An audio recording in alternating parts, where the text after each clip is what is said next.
जहर का खेल और सुहाग की वापसी। कहते हैं कि इंसान अपनी तकदीर खुद लिखता है, लेकिन कभी-कभी वक्त और हालात उसकी तकदीर को ऐसे मोड़ पर लाकर खड़ा कर देते हैं जहां से आगे सिर्फ अंधेरा दिखाई देता है। लोग अक्सर कहते हैं कि हसीन हमसफर और मीठा खरबूजा किस्मत वालों को ही मिलता है। जब मेरी शादी शर्व से तय हुई तो मुझे भी यही लगा था कि मैं दुनिया की सबसे खुशनसीब लड़की हूँ। शर्व सिर्फ बेइंतहा खूबसूरत ही नहीं था, बल्कि वो पूरे शहर की सबसे बड़ी कंपनी मोदी इंडस्ट्रीज का इकलौता वारिस और मालिक भी था।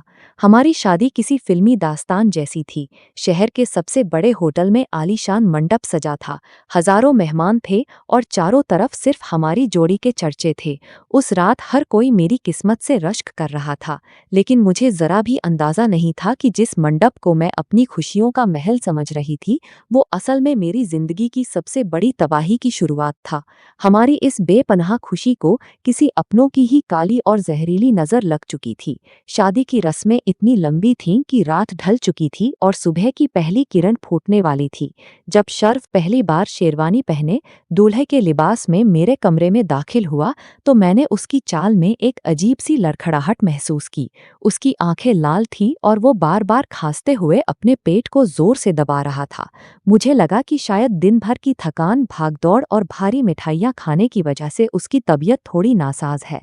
मैं अपनी घबराहट छुपाकर मुस्कुराई और उसकी तरफ बढ़ी। शर्व ने मुस्कुराते हुए बड़े प्यार से मेरा हाथ अपने हाथ में लिया, लेकिन वो कुछ बोल पाता इससे पहले ही उसका पूरा शरीर कांपने लगा।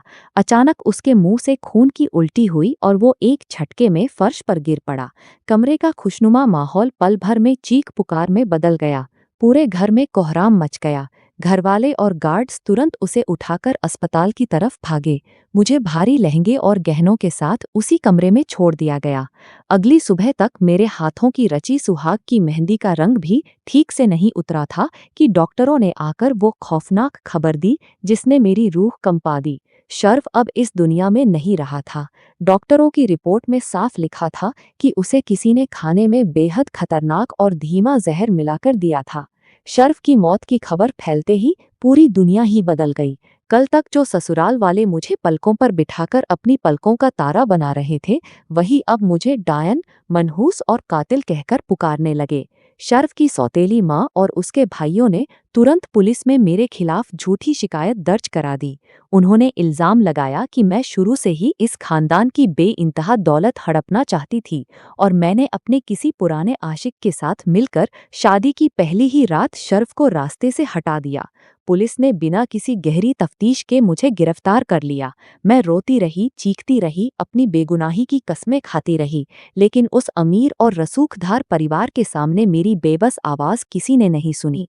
समाज के तानों, झूठे गवाहों और ससुराल के पैसों के दम पर मुझे अदालत से सजा हो गई और मुझे 3.5 साल के लिए जेल की काल कोठरी में धकेल दिया गया। जेल की वो जिंदगी किसी जिंदा नरक से कम नहीं थी। वहाँ की जेलर एक बेहद क्रूर और लालची औरत थी। जब उसने मेरी खूबसूरती देखी तो उसके मन में गंदा लालच जाग गया। वो मुझे डरा धमकर, भूखा रखकर गलत धंधे में धकेलना चाहती थी ताकि अमीर अफसरों से पैसे कमा सके। जब मैंने उसकी बात मानने से साफ इनकार कर दिया तो उसने मुझ पर ऐसे ऐसे जुल्म ढाए जो बयां भी नहीं किए जा सकते। मुझे कई कई दिनों तक अंधेरी कोठरी में भूखा रखा जाता, छोटी छोटी बात पर कोड़े मारे जाते, लेकिन मैं मन में सिर्फ शर्फ की यादें और अपनी बेगुनाही का सच लेकर हर दर्द सहती रही। अंदर ही अंदर घुटते हुए, रोते हुए मेरे 3.5 साल कट गए। फिर एक दिन जैसे भगवान को मुझ पर तरस आ गया। उस जेलर का पैर अचानक छत से फिसल गया और उसकी मौत हो गई। उसके बाद जेल में एक नई और ईमानदार महिला अफसर आई। उसी दौरान एक युवा महिला वकील जो मुफ्त में मजलूमों के केस लड़ती थी, जेल के दौरे पर आई। जब उसने मेरी फाइल देखी तो उसे इस केस में कई कमियां नजर आईं। उसने मुझसे अकेले में बात की और कहा, बीना, जो लड़की इतने बड़े एम्पायर की इकलौती बहू बनी हो, वो पहली ही रात अपने पति को क्यों मारेगी? इसमें जरूर कोई बड़ी साजिश है। उस वकील ने कोर्ट में दोबारा मेरा केस खोला, नए सिरे से दलीलें दी और आखिरकार 3.5 साल की लंबी कानूनी लड़ाई के बाद अदालत ने मुझे बाइज्जत बरी कर दिया। मुझे लगा कि जेल का दरवाज़ा खुलते ही मेरी मुसीबतें खत्म हो गईं, लेकिन बाहर की आज़ाद दुनिया तो जेल से भी ज़्यादा बेरहम और जहरीली निकली। जब मैं अपनी बूढ़ी माँ से मिलने और पनाह लेने के लिए अपने मायके पहुंची, तो वहाँ का नज़ारा देखकर मेरे पैरों तले से ज़मीन खिसक गई। घर के दरवाजे पर मेरी सगी तीसरे नंबर की बहन खड़ी थी। मुझे देखते ही उसकी आंखों में नफरत उतर आई। उसने मुझे गले लगाने के बजाय जोर से पीछे धक्का दे दिया और चिल्लाकर कहा, तू यहाँ क्यों आई है? तेरी इस बदनामी और कातिल के टैग की वजह से समाज ने हमें कहीं का नहीं छोड़ा।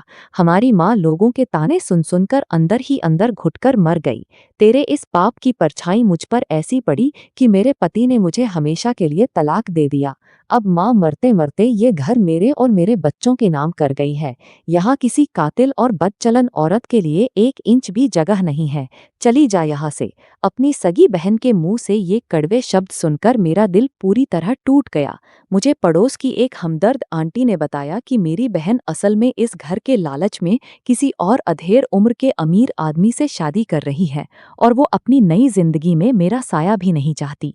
शाम ढल चुकी थी, आसमान में घने काले बादल छाए थे और ठंडी बूंदें बरस रही थीं। मैं उसी शहर की एक सुनसान सड़क के किनारे एक बिजली के खंभे के नीचे भूखी प्यासी अकेली बैठी रो रही थी, जहाँ कभी मेरा बचपन किलकारियां मारते हुए बीता था। अपनों के इस भयानक धोखे, समाज की नफरत और इस कदर लाचारी ने मुझे पूरी तरह तोड़ दिया था। मैंने आसमान की तरफ देखा और सोचा कि जब इस दुनिया में मेरा कोई वजूद ही नहीं बचा, तो इस जिल्लत भरी जिंदगी को खींचने का क्या फायदा। मैंने फैसला कर लिया कि आज की रात मेरी जिंदगी की आखिरी रात होगी। मैं पास से गुजरने वाली ट्रेन के आगे कूदकर अपनी जान दे दूंगी। मैं अपनी सुध-बुध खोकर रेलवे ट्रैक की तरफ बढ़ने ही वाली थी कि तभी अंधेरे में से एक फकीर, जिसने फटे पुराने कपड़े पहने थे और कंबल ओढ़ा हुआ था, मेरे करीब आकर खड़ा हो गया। उसकी कांपती हुई आवाज में एक अजीब सा ठहराव और अपनापन था। उसने अपनी लाठी टेकते हुए मुझसे कहा, बीना रुक जाओ, खुदकुशी करना कायरों का काम है। मैं तुम्हें और तुम्हारे इस पूरे अतीत को बहुत अच्छी तरह जानता हूँ। इस मतलबी समाज में भले ही तुम्हारे लिए कोई दरवाज़ा न बचा हो, लेकिन अगर तुम अपनी जिंदगी को एक और मौका देना चाहती हो तो मुझसे निकाह कर लो। मैं तुम्हें इस दुनिया की हर जिल्लत से बचा लूंगी। उस वक्त मौत के मुहाने पर खड़ी मैं इतनी बेबस थी कि मुझे सोचने समझने की शक्ति नहीं बची थी। सड़कर पर आबरू लुटने या भूखे मरने से बेहतर मैंने उस फकीर का हाथ थामना ठीक समझा। हम दोनों एक सादे छोटे से कमरे में पहुंचे। कमरे के अंदर एक छोटा सा बेड था, जो किसी दुल्हन के कमरे की तरह फूलों से हल्का सा सजा हुआ था।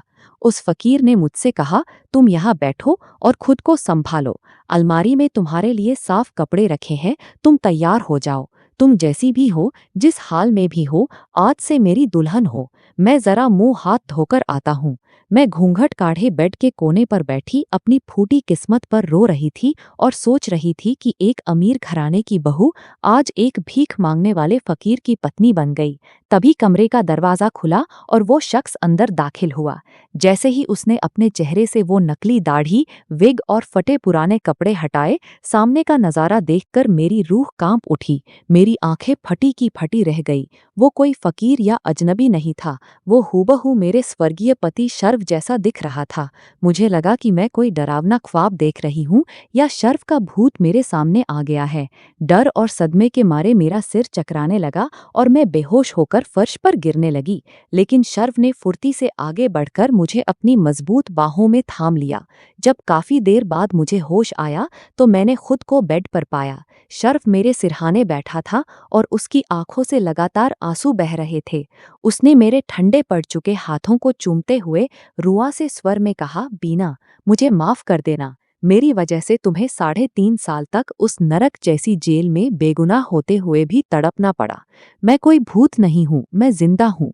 उस रात मेरी सौतेली माँ और सौतेले भाई बहनों ने पूरी जायदाद पर कब्जा करने के लिए मेरे खाने में धीमा जहर मिलाया था, लेकिन भगवान की कृपा से मेरी जान बच गई। जब मुझे होश आया तो डॉक्टरों ने मुझे बताया कि मेरे ही परिवार वाले मुझे दोबारा मारने की साजिश रच रहे हैं। अपनी जान बचाने और उनके गंदे खेल को बेनकाब करने के लिए मैंने डॉक्टरों को मोटी रकम देकर खुद को सरकारी कागजात में मृत घोषित करवा दिया। मैं करीब 2 साल तक एक गुप्त जगह पर बिस्तर पर पड़ा रहा, क्योंकि उस जहर ने मेरे शरीर के अंगों को बहुत कमजोर कर दिया था। जैसे ही मैं थोड़ा ठीक हुआ और मुझे पता चला कि उन जालिमों ने तुम्हें फंसाकर जेल भेज दिया है, तो मेरा खून खौल उठा। मैंने ही अपने एक वफादार दोस्त के जरिए उस महिला वकील को तुम्हारे पास भेजा था, ताकि तुम कानूनी तौर पर आज़ाद हो सको। मैं इस शहर में भेष बदलकर सिर्फ सही वक्त का इंतजार कर रहा था, ताकि तुम्हें सुरक्षित अपने साथ ले जा सकूं। शर्व ने मुझे अपने सीने से लगा लिया और रोते हुए आगे कहा, वो लोग मेरी 70% जायदाद और बिजनेस पर धोखे से कब्जा कर चुके हैं, लेकिन अब मुझे उस खून से सनी दौलत का एक सिक्का भी नहीं चाहिए। मेरी 30% जायदाद जो मेरे असली माता पिता के नाम पर थी, वो अभी भी पूरी तरह सुरक्षित है। हम ये नफरत से भरा शहर, ये झूठे रिश्तेदार और ये समाज हमेशा अमवेज के लिए छोड़कर बहुत दूर एक नए शहर चले जाएंगे। वहाँ मेरे पिता का एक और खूबसूरत बंगला है। हम दोनों वहाँ अपनी एक नई और सुकून भरी जिंदगी की शुरुआत करेंगे। उस अंधेरी तूफानी रात में मेरी आंखों से बहने वाले आंसू अब किसी बेबसी या गम के नहीं थे, बल्कि अपनी पवित्र मोहब्बत और खोए हुए सुहाग को दोबारा वापस पाने की बेइंतहा खुशी के थे। आखिरकार वक्त के क्रूर थपेड़ों के बाद हमारी सच्चाई, सब्र और बेपनाह मोहब्बत की जीत हुई थी।